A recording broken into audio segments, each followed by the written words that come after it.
In the continuation of the previous lecture, the molar mass distribution, why we call it a molar mass distribution? Because the molar mass is not equally distributed in the polymer, right?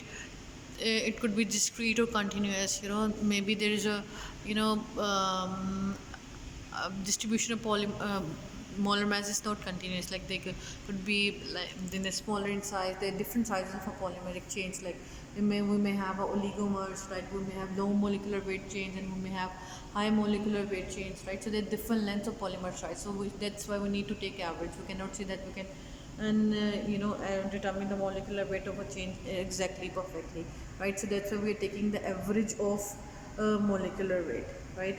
And for that, what we're doing, if you draw the graph between the mi, which is the mass of a molecule, and ni, which is the number of molecules, you see initially we have more number of you know large number of, we just see that this peak, like we have more number of smaller size chains, smaller chains, polymeric chains, and then the end of the polymerization we have more large size of high molecular weight chains. Like we have initially we have less and more number of less lower molecular chains, and then we have large number of high molecular chains, right? Okay, just to explain this thing, we can determine the molecular weight, average molecular weight distribution in two ways, like mn, which is presented by number average molecular weight, and mw, which is called weight average molecular weight. So we are considering the number of molecules and the weight of molecules, right? So just to explain this relationship, there is a specific term to which can relate this a dispersity or distribution, which is called polydispersity index, which is called PDI, right? So PDI, it's explaining the behavior of molecule in two ways, of polymer in two ways. Like either the molecule is monodispersed, it's explaining the homogeneity or the monodispersity of the molecule, or it could be the heterodispersity, right? So if the PDI value is usually 1 or a greater than 1, right? The formula for PDI is, it's a ratio between the weight average molecular weight to number average molecular weight, right?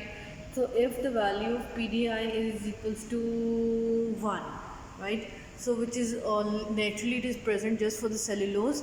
Cellulose is the only polymer, natural polymer, which is having the PDI 1. What does it mean when we have value of PDI as 1, polydispersity index as 1, right? It means that the ratio between these two is equals to 1, right? So it means that the weight average molecular weight become equals to the number average molecular weight. What does it mean? It means we have same, and all the chains of the polymers having the same number of repeating units, and they are having the equal molecular weights, right? Which is something quite impossible for most of the cases, right? To explain this one, like if we are doing the living polymerization, then we can achieve this target, but we need to do it with very carefully. Even we can make it closer to the one, but it's difficult to make the PDI value 1, polydispersity index. So most of the polymer which is formed is the showing heterodispersity than the monodispersity. You can see the monodispersity and heterodispersity in terms of a dramatic way. Like in a diagram, you can show the monodispersity, like they are different chains, but they are of equal in their repeating units. They're having, each one is having the 5 units. While in the lower one, you can see the heterodispersity, that we have a different chain lengths. Like someone is having 3, 5, 4, and so on. And so this is showing the heterodispersity. It means the polymer is having the chain lengths of different sizes, right? Okay, to explain this relationship, you need to consider this one, right? To PDI value, there are three categories to consider to explain the PDI. Like there is a one, the central one is called the line for the ideal polymer, right? Ideal polymer is assuming that for ideal polymer the PDI value is equals to 1, right? It means the average molecular weight is equal to the weight average molecular weight, right? And if you draw the graph for the second one, this one is for the narrow distribution. It is represented the narrow distribution, right?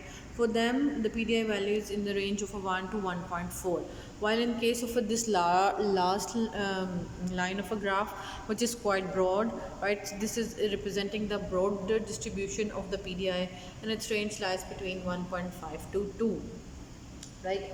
This is how you can find out the value of distribution, right? Then it is a narrow one and a broader one, right? So by drawing the graph between mi and ni, mi is the mass of the molecules and ni is the number of molecules, right? So we can clearly explain this relationship by considering this graph, which is representing what, that initially we have initially we have this peak is indicating what, that when the reaction start we have more number of but less molecular weight polymeric chains. But as you're moving forward, right, we have less number of, here we have the number. So if you just draw the graph, we have less number of but the higher molecular weight chains later on, right? This is how you can explain the polydispersity and the molecular molecular distribution of molecular weight, molar mass distribution of a molecular weight in polymers.